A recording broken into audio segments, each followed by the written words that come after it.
một làm một con cuốn một rồi mới nói tiếp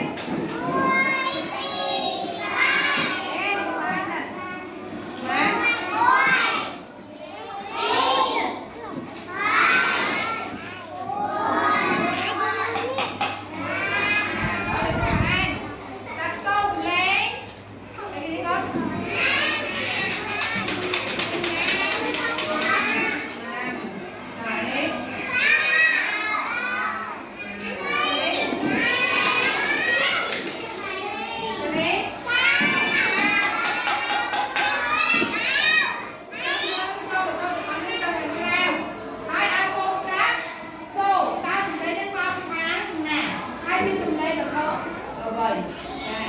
cho nên cô căn được cô tới giờ đây căn được chưa giờ đây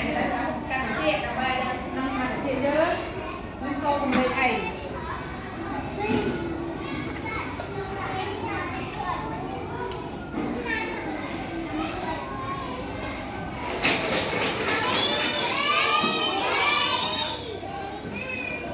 lấy ấy có lấy ấy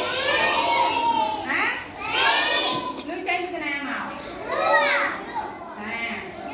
rau ớt chân rau ớt chân rau tới đây ăn chân này quay tiền đây là theo tiền mình chưa tới đây là tiền con này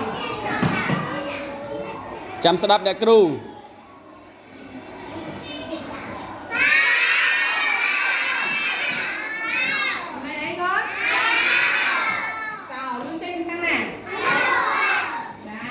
lấy đấy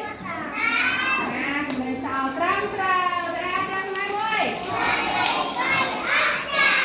bật này chiếc bật này đỏ là bật này ông cho con tăng rồi kìa